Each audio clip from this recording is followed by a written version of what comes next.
Je suis très content d'être ici à Tours aujourd'hui avec ce beau temps qui change un petit peu des dernières fois où je suis venu en vacances dans cette très belle région. C'est la première fois que j'y suis pour une conférence.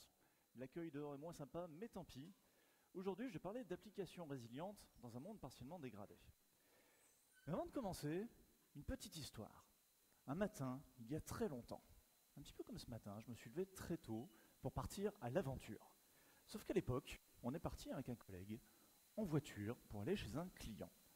Donc on est parti de Lyon tôt le matin pour quelques heures de route. Bien sûr, on est français, on aime manger, et quand on est en route vers un rendez-vous client, la seule chose à laquelle on pense, c'est le déjeuner. Donc on se dit, on va faire un bon repas ensemble avec notre client, ça sera l'occasion de discuter de manière détendue, après une grosse et une dure demi-journée de travail. On arrive chez notre client, et puis on bosse dur.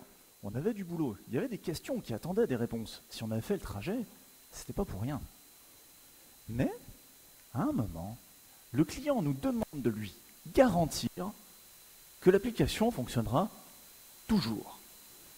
Mais vraiment, garantir toujours. On répond au client que ce n'est pas possible, nous ne pouvons pas faire cette promesse. Et là, notre interlocuteur nous dit qu'on ne peut pas dire ça à un client. On se regarde, donc le collègue et moi, un petit peu embêtés, et on se retourne, on lui dit « Ah, si, c'est possible, on vient de vous le dire, en fait, on a fait notre devoir de conseil, on ne peut pas vous garantir que l'application fonctionnera toujours. » Donc, conséquence, l'ambiance pas terrible. Et une fois la demi-journée de travail terminée, mon collègue et moi avons mangé sur une aire d'autoroute, et pas du tout dans un resto autour d'un bon repas avec notre client. Je m'appelle Pascal Martin, je suis Principal Engineer à AWS Hero. Je bosse beaucoup sur de l'infra, sur du back, sur AWS, Kubernetes, des sujets de performance, de résilience, de scalabilité et de coûts. Et je travaille chez Bedrock. Nous développons une plateforme de VOD et de replay que nous vendons en marque blanche à nos clients, des broadcasters européens. En France, notre plateforme propulse notamment Sysplay. Et depuis cette histoire qui remonte à il y a plus de 10 ans maintenant, j'ai réfléchi, ou j'ai mûri, on devrait peut-être dire. Puis je travaille aussi sur des plateformes plus visibles. Et j'ai fini par réaliser au fil des années que cette volonté d'un service toujours opérationnel, eh bien nous sommes nombreux à l'avoir.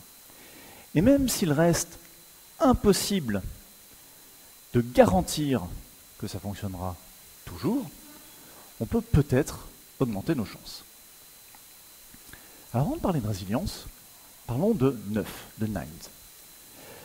Les Nines, c'est une mesure de la disponibilité d'une application, d'un service ou d'une plateforme. Bon, ok. Quand on dit une application a 2 nœuds de disponibilité, ça veut dire qu'elle est disponible 99% du temps, et nous avons donc droit à 3 jours 65 de panne par an. Si vous arrivez à négocier ça dans vos contrats, allez-y. Par contre, quand on dit qu'une application a 4 nœuds de disponibilité, nous annonçons qu'elle est disponible 99,99% du temps, et nous avons donc droit à 52,7 minutes d'indisponibilité annuelle. Sauf qu'en général, on parle de disponibilité mensuelle. Et avec 4,9, nous n'avons droit qu'à 4,43 minutes d'indisponibilité par mois. J'aime autant dire que quand vous codez un bug, vous avez intérêt à le corriger très vite. Alors si vous êtes un petit peu sournois, un petit peu fourbe, eh bien, un service peut promettre 4,9 de disponibilité hors maintenance programmée. Et donc, il peut être indisponible bien plus longtemps que vous le pensiez. Et ça, c'est vraiment un truc sympa à mettre dans les contrats, ça aide beaucoup. Qu'est-ce que c'est la disponibilité? Eh bien, le service est opérationnel X% du temps. Ou alors, X% des requêtes réussissent. Ou même, X% des requêtes répondent en moins de Y millisecondes. Ou sur une plateforme vidéo, X% des requêtes se lancent avec succès. Et vous pouvez avoir un très bon taux de disponibilité. Imaginez, vous avez 4,9 de disponibilité, mais si vos 53 minutes d'indisponibilité annuelle tombent exactement au mauvais moment, vous faites les gros titres dans la presse. Je suis sûr que le site de déclaration des impôts, il marche très bien quasiment tout le temps. Sauf que quand il s'écroule le dernier jour pour saisir sa déclaration d'impôt, autrement dit le moment où quasiment tout le monde y va parce qu'on fait tous ça au dernier moment, eh bien, encore une fois, les titres dans la presse. On a vu la disponibilité d'un point de vue un petit peu technique, Et si maintenant on voyait d'un point de vue un peu plus utilisateur? Eh bien, je suis utilisateur sur un site e-commerce, je souhaite que mes ajouts au panier réussissent. Je suis lecteur sur un site de presse, je souhaite que les pages articles s'affichent en moins d'un certain temps. Ou alors, et j'ai vu des burgers passer tout à l'heure, ça donne horriblement faim, quand je vais au restaurant le midi, je souhaite que mes tentatives de paiement avec ma carte Ticket Resto réussissent. En fait, les neufs, disponibilité ou autre, ça n'a aucune importance si l'utilisateur n'est pas satisfait. Ce qui compte, c'est la satisfaction de l'utilisateur. Et ce qu'on fait dans nos métiers, ça a des impacts sur la vraie vie. Par exemple, il y a quelques années, la date tout en haut, ça date 2019, c'est ça, 2019, une panne dans un data center américain. Conséquence, c'est les petites lignes en bas de l'écran, des personnes équipées d'un verrou connecté n'ont pas pu rentrer chez elles. Et je crois que c'est un peu écrasé sur les côtés, mais tant pis. Enfin, vous imaginez, après une rude journée de travail, ne pas pouvoir rentrer chez vous à cause d'une panne dans un data center à l'autre bout du monde? Eh bien, ce que nous faisons, l'informatique, vous savez comme on dit, ça a des impacts réels dans la vraie vie des vrais gens. Alors vous avez peut-être entendu dire que les microservices allaient vous sauver, que les microservices allaient résoudre tous vos problèmes. Eh bien non, il n'y a pas de magie, les microservices, ce n'est pas magique. Je prends un cas simple. Un utilisateur qui va sur une page web qui dépend d'un service, une seule API, rien d'autre. Si cette API, on va se demander quel est le taux de disponibilité de notre page web. Et on prend cette API, on se dit, nos développeurs sont super forts, 4.9 de disponibilité, ok, quelle est la disponibilité théorique de ma page web? Eh bien c'est aussi 4.9 et en général les utilisateurs sont contents. La page web ne dépend de rien d'autre que de ce service. Ce qui est faux dans la vraie vie, mais simplifions. Maintenant, un petit peu plus compliqué. Une page web qui dépend d'un premier service, qui dépend aussi d'un deuxième service. Nos développeurs à nouveau sont très forts et nos deux services ont tous les deux 4.9 de disponibilité. Eh bien naïvement, on se dirait que notre page web a une disponibilité théorique de 4.9. Sauf que non, c'est faux. Notre page web dépend des deux services et les taux de disponibilité se multiplient et notre page web n'a donc pas 4.9 de disponibilité. C'est beaucoup trop simple ce truc-là. La vraie vie, ça ressemble un petit peu plus à ça en général. Vous savez, des API qui dépendent les unes des autres, une API qui en appelle une autre, qui dépend même d'une troisième et machin. Et là, vous dites, quelle est la disponibilité théorique de cette page web? Question intéressante. Mais j'ai oublié. Nos API, nos services, ils dépendent d'autres services externes, des bases de données, des systèmes de cache, des moteurs de recherche, des choses comme ça. Et là, quelle est la disponibilité théorique de notre page web?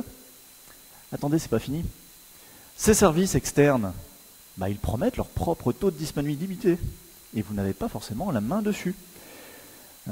Par exemple, ici, le service de base de données relationnelle d'Amazon vous annonce 3.9,5 de disponibilité. Eh bien, vous ne pouvez pas faire mieux si vous en dépendez. Et au fait, un SLA, ce n'est pas la garantie que ça marche. C'est plus un... Bon, en fait, si ça ne marche pas pendant un certain pourcentage du temps et que vous le demandez en prouvant qu'il y a un vrai impact chez vous, on va vous rembourser une partie du montant que vous auriez payé pour le service. Est-ce que ça va compenser le manque à gagner ou l'effet sur l'image de votre produit? C'est votre problème. Donc pensez-y quand vous choisissez des services. Je reviens quand même à ce schéma. Il est compliqué, mais il est trop simple. Quand on fait des requêtes entre nos différentes API, entre nos différents services, on ne code pas des adresses IP à la main, quoi. Non, on utilise des noms de domaine, des noms de machines. Et donc, toutes les requêtes, toutes les flèches qu'on a ici, dépendent du bon fonctionnement d'un service DNS. Et donc là, si on vous demande de quelle disponibilité théorique de votre plateforme, eh bien je vous laisse en compagnie de mon adorable chaton, c'est l'émotion, il s'appelle Bucket. Et c'est sa toute première apparition sur scène. Quelques applaudissements s'il vous plaît pour Bucket. Merci. Et je vous souhaite beaucoup de courage pour calculer le taux de disponibilité théorique de votre plateforme. Et je ne peux pas m'empêcher de souligner que si tous vos microservices communiquent les uns avec les autres, eh bien vous avez juste créé un monolithe distribué. Et les systèmes distribués, c'est facile. Non, On a vu un peu de théorie. On a parlé de neuf. On a montré que la disponibilité théorique n'est pas facile à calculer. Maintenant, parlons un petit peu de la vraie vie. Il y a quelques années de ça, un collègue et moi montent à Londres pour une conférence qui s'appelle la QCon. C'est une conférence avec des tracks DevOps, Cloud, avec des retours d'expérience de vraiment de grosses boîtes. Pensez genre Netflix, Airbnb, ce genre d'entreprise-là. Et on était à peine installés, pendant une des conférences, quelqu'un nous dit « Bah, les choses vont échouer, c'est comme ça. » On se dit « Bon, ok, la personne sur scène est courageuse, ou alors ils ont des gros problèmes, mais bon, ok, ça va échouer. » Puis quelques heures plus tard, une autre conférence, quelqu'un nous dit « De toute façon, tout échoue tout le temps. » Ok. Et puis on continue une autre conférence et quelqu'un nous dit « À l'échelle, les choses échouent beaucoup. » En fait, on se regarde et on discute le soir avec mon collègue autour d'une bière. On se dit, bah en fait, ouais, il y a des trucs qui pètent chez nous, mais visiblement c'est normal. Comment est-ce qu'ils font pour pas que ça se voit? Et j'en arrive à cette citation qui a inspiré le titre de ma conférence et que j'aime vraiment beaucoup et résume un certain état d'esprit. Les systèmes distribués ne sont jamais opérationnels. Ils existent dans un état permanent de service partiellement dégradé. Et je ne parle pas forcément de problèmes d'infra ou de problèmes de code ou de n'importe quoi. Non, juste, je parle de situations un peu normales mais qui n'ont pas des impacts toujours très positifs non plus. Les systèmes distribués ne sont jamais opérationnels. Ils existent dans un état permanent de service partiellement dégradé. On continue. La vraie vie, on va s'inspirer de faits réels. Une page web. Des utilisateurs qui accèdent à cette page web. Et cette page web dépend d'un service A, qui dépend d'un service B, qui dépend d'une base de données. La page web dépend aussi d'un service C, qui dépend du service A. Bref, c'est un petit peu le bordel dans notre architecture, mais tout va bien et les utilisateurs sont satisfaits. Maintenant, un beau jour, ou pas un si beau jour, l'équipe qui développe l'API A déploie une nouvelle version de son application. Ils ne s'en sont pas rendus compte avant, mais il y a un petit bug dans leur code qui fait qu'on bourrine l'API B. Peut-être une boucle infinie, ou ils ont peut-être raté un truc sur le système de cache. Puis en conséquence, l'API B se met à bourriner sa base de données. La base de données n'est pas autoscalable, et la base de données, voilà quoi. Dommage pour base de données. On vient de perdre la base de données. Puisque la base de données est cassée, l'API B qui en dépend est cassée. Puisque B est cassée, l'API A qui en dépend est cassée. Puisque A est cassé, l'API C qui en dépend est cassée. Et puisque de toute façon tout est cassé, le site web aussi est cassé. Les utilisateurs ne sont pas contents. Et c'est le moment où on se rappelle qu'il y a bien longtemps, on avait développé un web service pour un partenaire. Ce web service tape sur notre base de données. Et il est utilisé par le site web de notre partenaire. Site web qui avait peut-être maintenant des utilisateurs. Eh bien, le web service qui dépend de la base de données, il ne marche plus. Le site web de notre partenaire ne marche plus. Les utilisateurs, les clients de notre partenaire ne sont pas contents. Et c'est le moment où le CEO d'une boîte appelle le CEO de l'autre boîte et vous vous retrouvez à courir dans les couloirs en panique parce que vous ne saviez même plus qu'il y avait ce web service qui existait. Voilà. En fait, quand une application explose, son impact sur les autres applications autour d'elle correspond à ce qu'on appelle son blast radius, son rayon d'explosion. Plus le blast radius d'une application est réduit, moins une panne va impacter les autres applications. Dans l'exemple qu'on vient de voir, le blast radius de l'application A, c'est l'ensemble de notre plateforme plus celle de notre partenaire. Et un jour, quelque chose va casser. C'est comme ça. Plein de gens nous l'ont dit. Si on veut répondre aux attentes de nos utilisateurs, le blast radius de chacun des composants de notre plateforme ne peut pas être la plateforme entière. Et c'est Bucket, quand il était plus jeune, quand j'ai eu un chaton, j'ai découvert un petit peu que le blast radius de n'importe quoi dans mon appartement, c'était mon appartement entier. Suite à ça, j'ai réfléchi et j'ai mis en place des mesures de protection, ce qu'on appelle des portes. Maintenant, le blast radius d'une bêtise de mon chaton, c'est au maximum une pièce.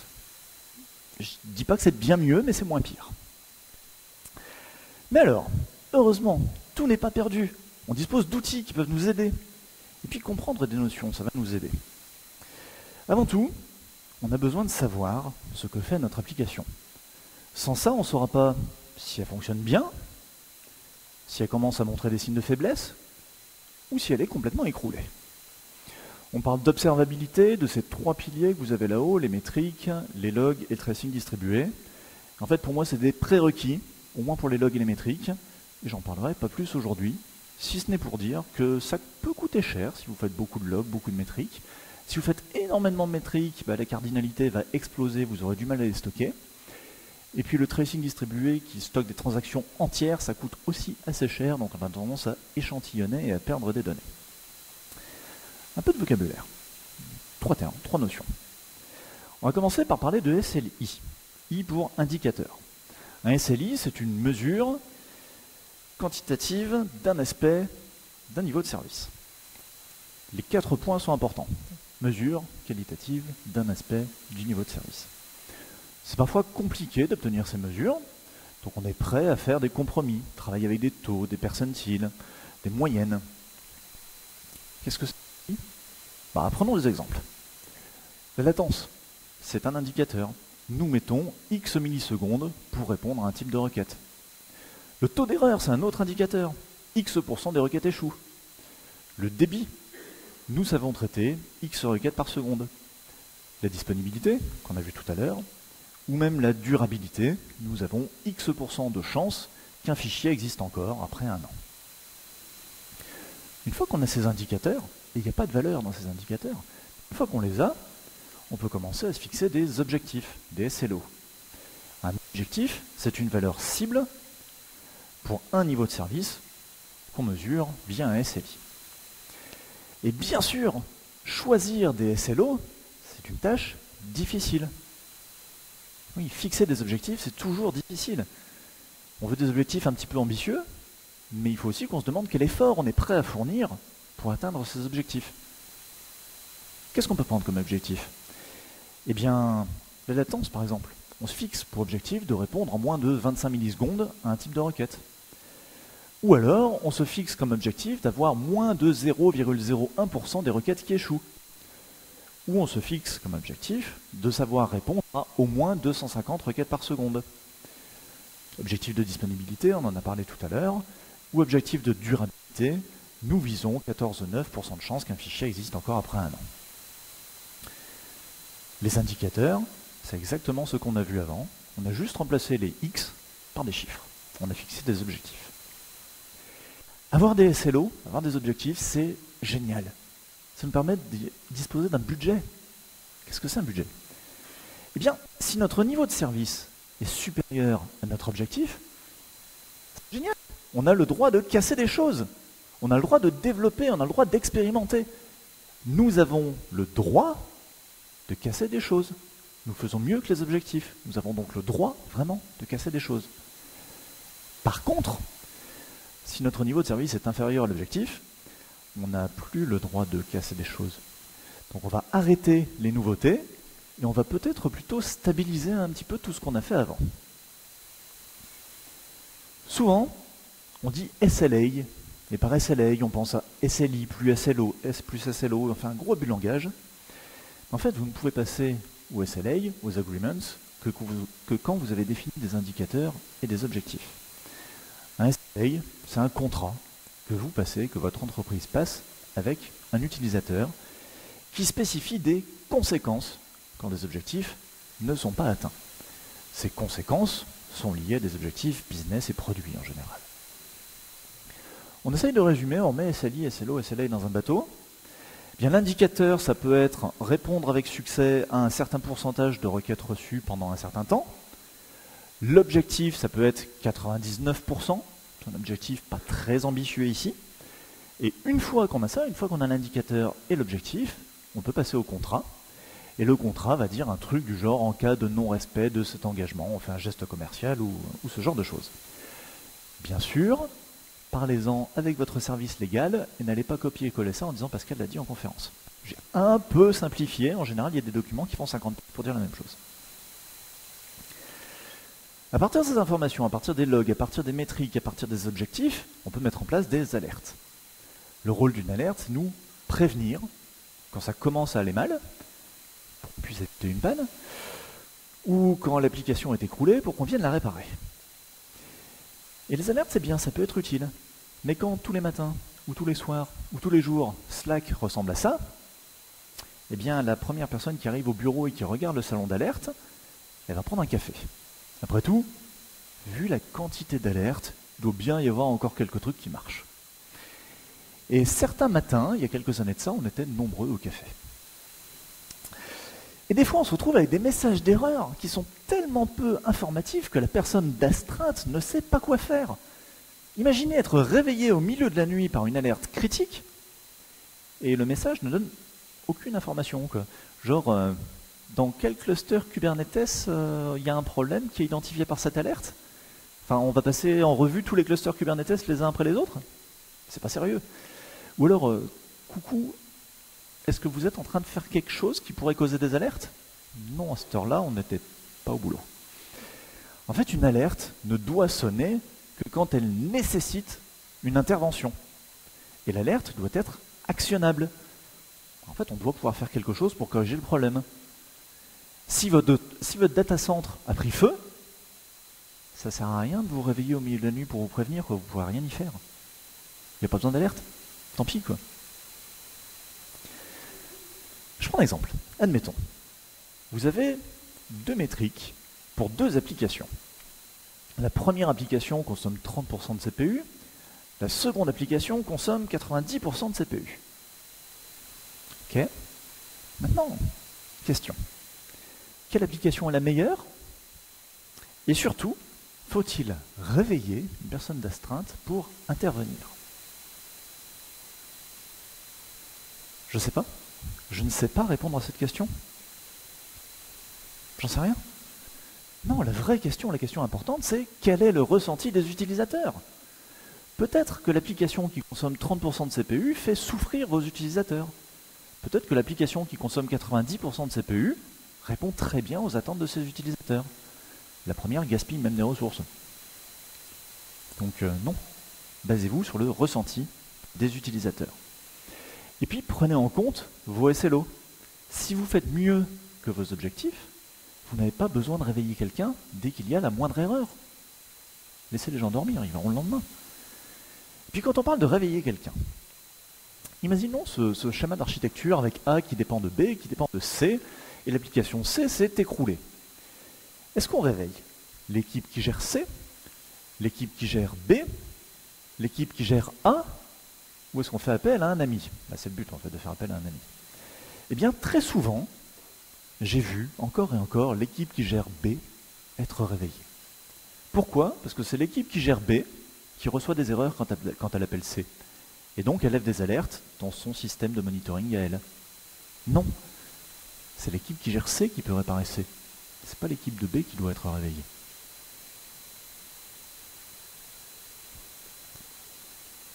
J'aurais dû mettre une photo de chaton au moment où je bois, c'est plus adorable. Passons à quelques pistes. Comment est-ce qu'on fait pour améliorer la résilience d'une plateforme? Eh bien la première chose, c'est d'être prévoyant. Et la photo que vous voyez là, c'est mon chef, le chef des sysadmins à l'époque de la boîte, qui dit bah ouais, qu'est-ce qu'on a fait? On a mis la machine à café sur un onduleur. En cas de coupure de courant, nous avons été prévoyants, la machine à café continue à fonctionner. Bon, en vrai, c'était un onduleur qui était très vieux, qu'on avait recyclé comme ça pour rire. Il n'a pas tenu la moitié d'un café, mais ça a permis de faire une photo sympa. Non, plus sérieusement, être prévoyant, c'est ne pas improviser. C'est agir en staging, c'est documenter. Et c'est suivre cette documentation quand on agit ensuite en production. Et c'est aussi automatiser, par exemple avec de l'infrastructure as code ou des pipelines de déploiement. On ne fait pas des choses YOLO sur la prod, quoi. Ne pas improviser, c'est aussi se poser des questions en avance. Qu'est-ce qui va casser? Comment est-ce que ça va casser? Comment est-ce qu'on sait que ça va casser? Comment est-ce qu'on sait que ça a cassé même? Et comment est-ce qu'on investigue?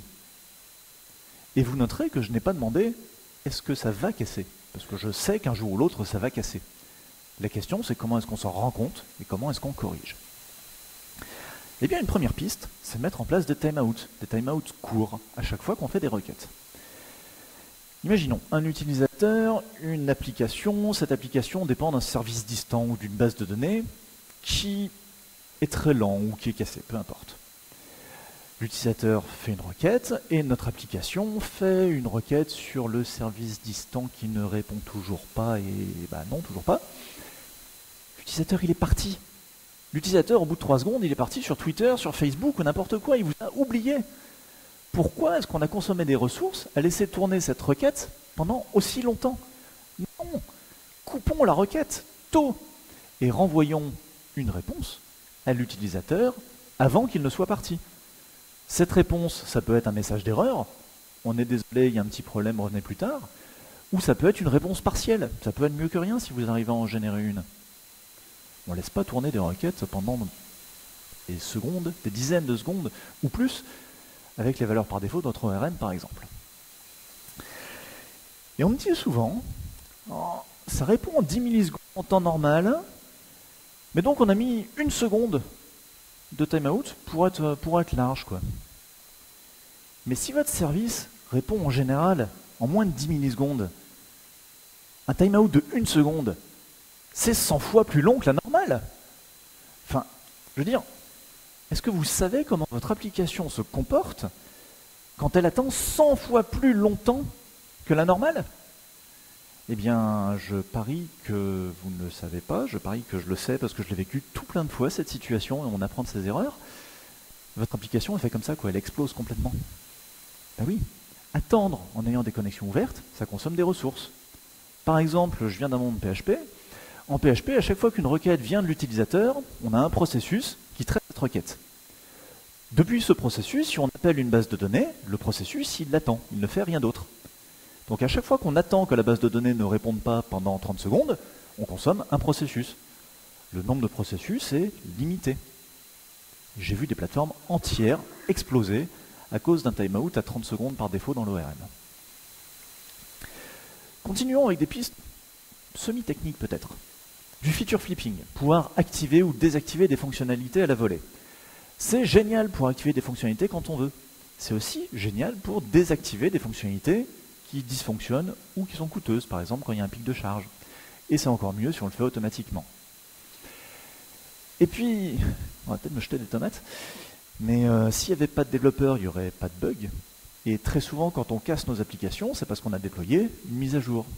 Donc au lieu de déployer à l'ensemble de notre base d'utilisateurs, et si on déployait prudemment à 5% des utilisateurs peut-être, et qu'on attendait un petit peu pour être sûr que ça marche, avant de déployer à tout le monde, ça s'appelle du déploiement canary, et ça permet de planter seulement 5% des utilisateurs et pas les 95 autres pourcents. Et puis quand on a une plateforme qui prend beaucoup de charge à certains moments, faisons des tests de charge dessus. Ça peut permettre d'identifier des problématiques. Ça peut valider des objectifs aussi, en sachant que les tests de charge sont toujours un petit peu faux. Mais aussi, ça va vous permettre d'identifier ce qui casse en premier, en journée, peut-être sur une plateforme de staging, et pas en production. Et puis si vous travaillez sur des plateformes avec de la charge, vous avez certainement de l'autoscaling. Eh bien, nous ne devrions pas auto-scaler, ajouter automatiquement de la capacité, en fonction de la consommation CPU. On l'a vu tout à l'heure, 30%, 90%, c'est pas si important que ça. Idéalement, on devrait auto-scaler en fonction du ressenti utilisateur. Peut-être en fonction de la durée de traitement des requêtes. Puis quand on veut améliorer la résilience, assez souvent, on met en place de la redondance. J'ai une application qui dépend d'une base de données, je vais créer un read réplica de cette base de données, puis comme ça, si mon serveur principal s'écroule, je vais arrêter d'essayer de l'interroger, et je vais basculer sur le nouveau serveur, qui de read réplica est devenu un failover. Ça coûte 2 fois plus cher, vous avez 2 fois plus de serveurs, mais ça aide vraiment à améliorer la résilience. Et puis on peut aller un petit peu plus loin, on va rester sur le même principe, aller plus loin, et vous comprenez vraiment pourquoi on m'interdit de faire quoi que ce soit visible sur nos applications depuis plus de 10 ans maintenant. Et si au lieu de déployer notre application dans un unique data center à Paris, on l'a déployé aussi au Royaume-Uni et en Allemagne par exemple, notre service survivrait à une inondation à Paris.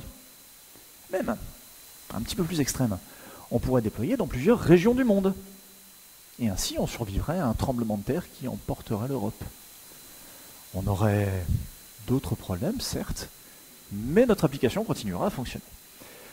Si vous faites ça, autre avantage, si vous avez des utilisateurs un petit peu partout dans le monde, ça peut répondre plus vite pour eux si vous leur répondez depuis là où ils sont. Bien sûr, déployer dans plusieurs data centers, ça coûte cher. Et répliquer des données en Europe, ça prend quelques dizaines de millisecondes. Répliquer des données dans le monde entier, ça prend plusieurs centaines de millisecondes. Vous introduisez des nouvelles problématiques. J'ai parlé de microservices à un moment, je crois que j'ai dit que j'y reviendrai. Allez, j'en remets une couche. Cette architecture là-haut, architecture qu'on voit très souvent, je l'ai simplifié un petit peu, mais une page web qui dépend d'un service, qui dépend d'un second service, qui dépend d'une base de données. Quand la base de données s'écroule, le service B s'écroule, et comme A dépend de B, eh bien A s'écroule aussi, et nos utilisateurs ne sont pas contents. Maintenant, deuxième architecture, celle qu'on a en bas de l'écran. Page web qui dépend d'un service. C'est tout. Et ailleurs, notre service B est dans son coin. Quand on a une modification qui est faite sur les données de l'API B, eh bien elle pousse via un mécanisme asynchrone les nouvelles informations vers l'API A. L'API A ne dépend pas de B. L'API A n'appelle pas B. Par contre, elle doit avoir sa représentation locale de la donnée. Mais ça signifie que si B s'écroule, eh bien A continue à fonctionner et nos utilisateurs sont satisfaits. C'est du boulot, ça coûte cher, c'est plus compliqué en maintenance. Quand il y a un problème de synchronisation de données, il faut le détecter et le gérer. Vous n'avez peut-être pas besoin de mettre en place ce genre de choses dans vos applications. Mais l'architecture du bas, c'est une vraie architecture microservice.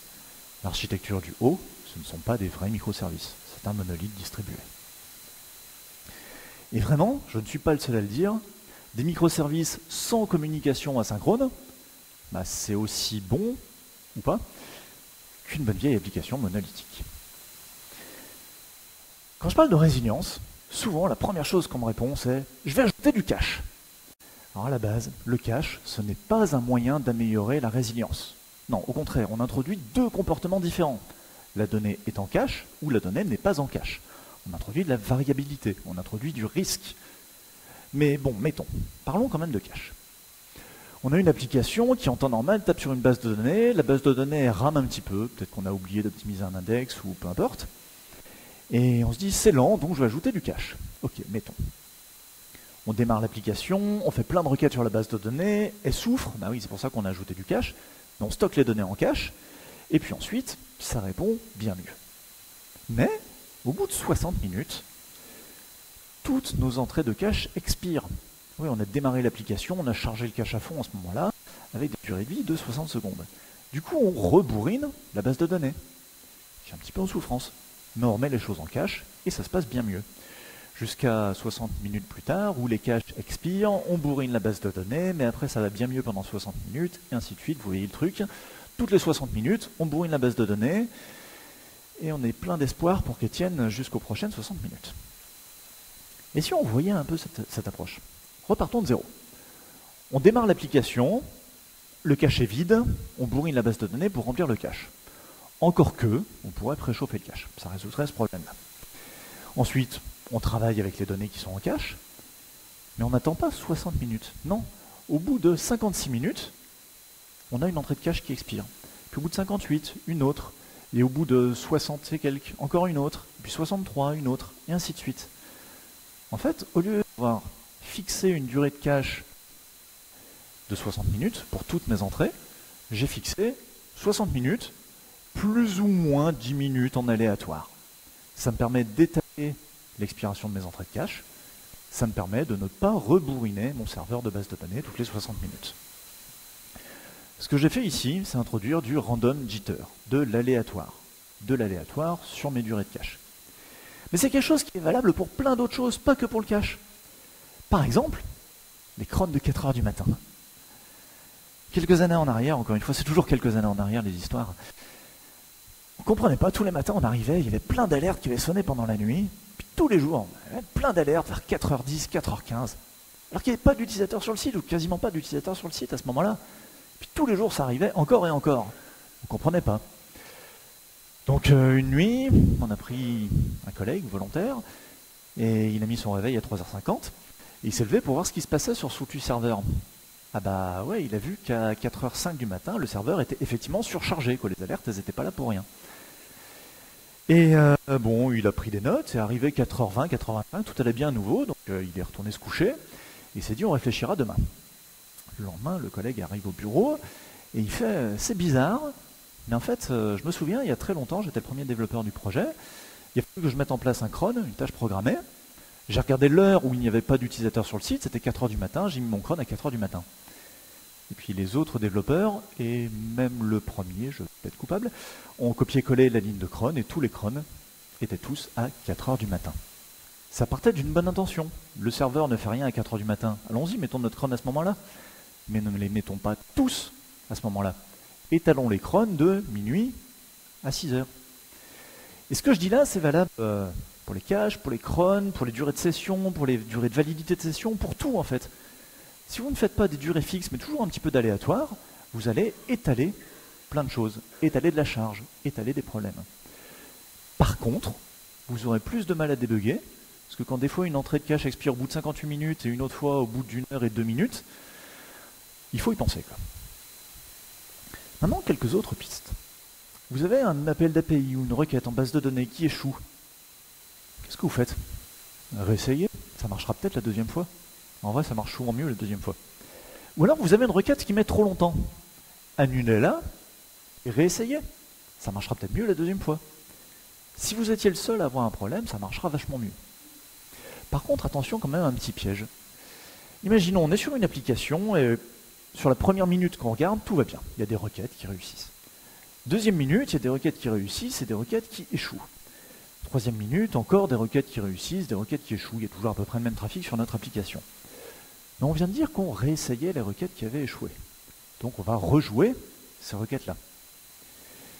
Après, on a encore des requêtes qui réussissent, plein de requêtes qui échouent, et puis des requêtes qu'on rejoue, et puis des requêtes qui réussissent, des requêtes qui échouent, des requêtes qu'on rejoue encore, et puis ainsi de suite, des requêtes qu'on rejoue, parce qu'on réessaye jusqu'à ce que ça marche, quoi. Au bout d'un moment, on a quand même masse de requêtes en erreur, et notre serveur il commence un petit peu à s'enflammer, mais on continue comme des sauvages à rejouer toutes les requêtes qui avaient rééchoué encore et encore sur les minutes d'avant, et à ce moment-là, notre serveur il fait ça, quoi. Donc, réessayer en cas d'échec. Oui, mais un nombre limité de fois et en faisant de l'exponential back-off, en attendant de plus en plus longtemps. Imaginons, on fait une requête, elle échoue. On la réessaye au bout de 50 millisecondes. Elle échoue à nouveau. Ça ne sert à rien de la rejouer juste derrière, elle va échouer encore. Attendez peut-être, 200 millisecondes. Si là ça échoue à nouveau, ça ne sert à rien de réessayer juste derrière, ça va échouer. Attendez 400 millisecondes. Et puis arrêtez-vous, parce que si vous faites le cumul de tous les temps que j'ai dit, ça doit à peu près faire une seconde. L'utilisateur est parti, donc ça ne sert plus à rien de réessayer. Réessayez un certain nombre de fois, pas trop de fois, et attendez de plus en plus longtemps entre les réessais. Finalement, admettre que tout peut échouer, ça va vous forcer à mettre en place un mode dégradé. Imaginez un site de presse. J'ai bossé dans la presse il y a longtemps, certaines des anecdotes étaient sur ce site-là. Un site de presse à l'époque, ça ressemblait un petit peu à ça. Vous avez ici le contenu textuel, ce que viennent voir les utilisateurs. Puis à côté, vous avez des diaporamas, la météo, le fil d'infos en continu, des publicités, et plein de choses. Si l'API qui permet de générer un bloc est cassée, vous avez le choix entre planter tout le site ou juste ne pas afficher le bloc. C'est plus sympa pour les utilisateurs. Et puis si les performances se dégradent, peut-être à cause d'un pic de charge, je me souviens de la neige à Marseille par exemple, c'est un énorme pic de charge sur les sites de presse, eh bien désactivons d'autres fonctionnalités petit à petit, jusqu'à peut-être, un petit peu à l'extrême, ne laisser que le contenu textuel que les utilisateurs voulaient voir. Votre utilisateur ici, il est plutôt satisfait, il a le texte qu'il voulait sans la guirlande de Noël autour. Et c'est vachement plus sympa pour lui qu'une page d'erreur, on est désolé, revient plus tard. Non, il va aller à la concurrence. Cette page d'erreur, elle est plus sympa que celle par défaut du navigateur quand votre serveur est complètement tanké et qu'il ne sait même plus générer une page d'erreur. D'autres exemples. Un site e-commerce, j'ai une liste de souhaits. J'ai 10 souhaits dans ma liste, vous ne parvenez pas à charger les données d'un des produits. Affichez-moi les 9 autres. Peut-être que je vais en commander un. En restant sur le site e-commerce, dans un tunnel de commande, si j'ai 4 produits dans mon panier, que je veux commander ces 4 produits, Il y en a un, vous ne savez pas pourquoi, il y a une erreur dessus, je ne peux pas le commander. Eh bien, laissez-moi commander les 3 autres. Et puis, envoyez-moi un petit mail en disant « Salut, on est désolé, il y a eu une erreur avec un de vos produits, on vous garantit ça va être réparé d'ici demain, et pour vous faire revenir, voilà 10% de promotion. » Ok, je vous ai déjà commandé 3 produits, j'ai pas été à la concurrence, et en plus vous me faites un geste commercial qui va me faire revenir demain. Vous n'avez pas perdu un client. Vous avez perdu 10% sur un des produits, ok, mais vous avez gardé un client. Même un client qui va être satisfait grâce à cette promotion. Et puis souvent, on passe beaucoup de ressources à personnaliser des choses, dire bonjour monsieur Martin au haut d'un site par exemple. Quand votre site commence un peu à ramer, enlever cette personnalisation, ça permet souvent d'alléger la charge. Et puis complètement à l'extrême, quand vraiment vous avez du mal, imaginez votre site dynamique qui est en panne, bah, peut-être vous pourriez présenter un site statique à la place, un site que vous mettez à jour une fois par jour. Je ne dis pas que ça marche dans tous les cas, mais dans le cas du site de presse par exemple, ça marche. Même chose pour une application mobile. Si vous ne parvenez pas à charger certaines requêtes, ça peut être parce que votre serveur est tombé ou parce que la personne est en 2G du fond de la campagne, peut-être qu'avoir des données par défaut côté client est possible. Et peut-être que ça apporte de la valeur à l'utilisateur. Et puis une troisième possibilité, si vous avez du cache pour protéger votre base de données et que vous ne parvenez pas à rafraîchir ce cache, peut-être qu'il est acceptable de travailler avec une vieille donnée, une donnée qui a expiré. C'est peut-être mieux que rien. Bien sûr, si vous mettez en place un mode dégradé, pensez à vous demander quel est l'impact sur la satisfaction de vos utilisateurs et sur les performances de votre business. Ça demande de savoir mesurer ces impacts et peut-être d'avoir des indicateurs et des objectifs côté business. C'est pas du tout limité à la tech. Et puis encore un cas, on va faire du load shading avec un circuit breaker un petit peu à l'extrême. Je reprends le même schéma que d'habitude. On imagine la base de données qui commence un petit peu à ramer. La conséquence, vous la connaissez, B s'écroule, A s'écroule, le site s'écroule, les utilisateurs ne sont pas satisfaits. Et si au lieu de tout laisser s'écrouler comme on le fait très souvent, courageusement, on acceptait de trancher 10% du trafic qui entre sur notre plateforme? Ça demande du courage à mettre en place, c'est pas facile à justifier auprès du management, auprès des product owners, auprès des collègues, et ça veut dire 10% d'utilisateurs insatisfaits. Nous avons choisi de sacrifier 10% des utilisateurs. Mais d'un autre côté, ça veut dire 90% des utilisateurs qui réussissent à accéder à notre plateforme. Et 90% des utilisateurs qui viennent sur notre plateforme, moi je trouve que c'est mieux que zéro, quoi. Et puis c'est difficile de faire une conf sur la résilience sans parler de Chaos Engineering, en faisant super bref, parce que leur tourne, le Chaos Engineering, c'est un état d'esprit où on prévoit que tout peut et que tout va casser, et plus les pannes sont fréquentes, mieux on saura les tolérer. Donc provoquons des pannes, y compris en production, ça nous entraînera et on améliorera notre plateforme pour qu'elle soit plus résiliente. Et un chat, c'est un excellent moyen de tester le chaos. Je l'ai laissé entrer dans mon... Et puis après, j'ai appris qu'il ne fallait pas laisser la corbeille pleine. J'avais fermé la porte, donc le blast radius, c'était uniquement la pièce. Des outils de Chaos Engineering, il y en a plein. J'en cite un seul qui est à peu près le premier, le plus connu, Chaos Monkey, l'outil Netflix, qui termine des machines virtuelles ou des serveurs, et lancez-le en production. Et commençons en staging peut-être. Les premiers jours, ça fait mal, mais au bout d'un moment, on s'en rend plus compte, parce qu'on a corrigé les problèmes qu'on avait dans notre application. Et au boulot, on perd des serveurs des dizaines de fois par jour, parce qu'on travaille avec des instances spot chez AWS, des instances moins chères qu'AWS peut nous reprendre à n'importe quel instant en nous prévenant 2 minutes en avance au maximum. Au début, c'était difficile. Maintenant, on le voit même plus passer. Et ça arrive des dizaines de fois par jour. Je parle d'AWS, le cloud, très rapidement, c'est génial, c'est magique, c'est élastique, c'est auto-réparable, il y a de la haute disponibilité dans le cloud, tout ça. N'oublions juste pas que tout se paye, que c'est parfois un petit peu complexe à maîtriser, et le SLA, vous l'avez vu, vous n'avez pas la main dessus. Et puis l'approche DevOps, qu'est-ce que c'est notre objectif dans nos vies professionnelles? Je sais pas, quand je vais au bureau, mon objectif, c'est pas de coder une API, c'est pas de configurer des serveurs, c'est pas de déployer une application. Non, mon objectif, c'est de fournir un service à mes collègues, à mes utilisateurs, à mes clients. Donc, Dev, Ops ou autres, eh bien, travaillons ensemble pour atteindre cet objectif. Et puis je profite, on est en conférence et je n'en peux plus du Conference Driven Development, le CDD. Donc s'il vous plaît, utilisez des technologies ennuyeuses. MySQL, c'est pas hype, c'est pas fun. Mais à 3h du mat, quand votre plateforme sera dans les choux, le dernier truc NoSQL à la mode que personne ne connaît, pour lequel il n'y a pas de doc et pour lequel il n'y a rien non plus sur Stack Overflow, vous regretterez peut-être MySQL. Ce que je veux dire par là, c'est surtout, faites vos choix, et vous pouvez prendre des trucs hype et à la mode à certains endroits, mais vous n'avez certainement pas la capacité à gérer que des trucs hype dans votre plateforme.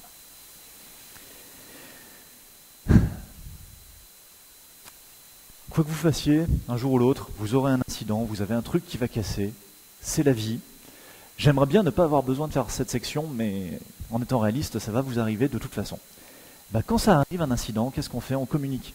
On communique en interne entre collègues qui travaillent sur l'incident pour éviter de se marcher dessus et provoquer un surincident. On communique dans l'entreprise, peut-être avec nos collègues, notre management, nos commerciaux. Ça va leur permettre de communiquer en externe auprès de nos clients. Et puis faisons cette communication régulièrement, à la fois pour montrer un progrès, mais aussi pour rassurer nos collègues et nos clients sur le fait qu'on sait qu'il y a un problème, on est en train de bosser dessus, et ça nous embête autant que vous. C'est très facile à dire, ne paniquez pas quand il y a un incident, oui, bon. Non, en vrai, vous avez des solutions toutes prêtes. Vous avez de la documentation, suivez cette documentation, suivez vos procédures. Et puis surtout, un incident, ce n'est pas le moment d'improviser. Un incident, c'est une situation où il y a beaucoup de stress. C'est le moment où on fait des bêtises. Pour éviter ces bêtises, continuez à réfléchir et à agir en paire, comme vous le faites en quotidien, voire encore plus. Sinon, vous allez empirer les choses. Et un incident par-dessus un incident, c'est pire qu'un seul incident. Et puis prenez soin de vous. On fait moins d'erreurs quand on a bien dormi, quand on a suffisamment dormi. C'est valable tous les jours. C'est valable aussi quand il y a un incident. Qu'est-ce que ça veut dire? Ça veut dire garder des gens en forme pour intervenir. Vous avez un gros incident sur votre plateforme, on ne met pas tout le monde sur le pont instantanément. Parce qu'au bout de 2 heures, au bout de 3 heures, au bout de 4 heures, au bout de 5 heures, au bout de 6 heures, plus personne sera en état de bosser et de réfléchir. Non, on met la moitié de l'équipe, et puis toutes les heures ou toutes les 2 heures, on intègre une nouvelle personne et on en sort une ancienne. Et on fait un roulement comme ça. Vous aurez toujours des gens en forme et des gens avec des nouvelles idées comme ça. Et puis une fois l'incident terminé, prenez le temps de faire un post-mortem. Oui, ça va vous prendre du temps. Dresser une timeline d'un incident, c'est pas toujours facile. Déterminer ce qui a marché, ce qui n'a pas marché. Puis déterminer des actions d'amélioration. À la fois pour que cet incident précis ne se reproduise plus, mais aussi pour les futurs incidents. Ce qui a bien marché dans la gestion de l'incident d'hier, ça vous aidera pour l'incident de demain. En conclusion, on a tous du boulot, c'est plutôt cool. Mais c'est aussi à nous de trouver un juste milieu entre l'effort à fournir et le besoin de résilience de nos plateformes. Mon blog perso, il n'est pas aussi résilient que les plateformes que j'ai au boulot, par exemple. Et c'est le moment où je réalise que je n'ai pas défini ce qu'est la résilience. Eh bien, la résilience, c'est l'histoire de la panne qui n'est pas arrivée. Et une des lignes directrices quand on conçoit et qu'on développe nos plateformes chez Bedrock, c'est l'innovation et les fonctionnalités sont géniales, mais seulement si elles sont extrêmement solides. La traduction est de moi, c'est un peu approximatif. Eh bien, je pense que beaucoup d'entreprises et beaucoup de produits gagneraient à adopter cette mentalité. Et le talk d'aujourd'hui, j'espère, s'inscrit dans cette vision et vous aidera. Et puis pour terminer, je me permets de vous rappeler cette citation. Les systèmes distribués ne sont jamais opérationnels. Ils existent dans un état permanent de service partiellement dégradé. À nous tous de faire en sorte qu'un problème sur un des composants de notre plateforme ne se traduise pas par une plateforme complètement cassée qui ne répond plus aux attentes de nos utilisateurs. Je m'appelle Pascal Martin, j'ai pendant très longtemps été développeur avec PHP et son écosystème, j'étais lead DevOps, je suis désormais Principal Engineer chez Bedrock, je suis aussi AWS Hero.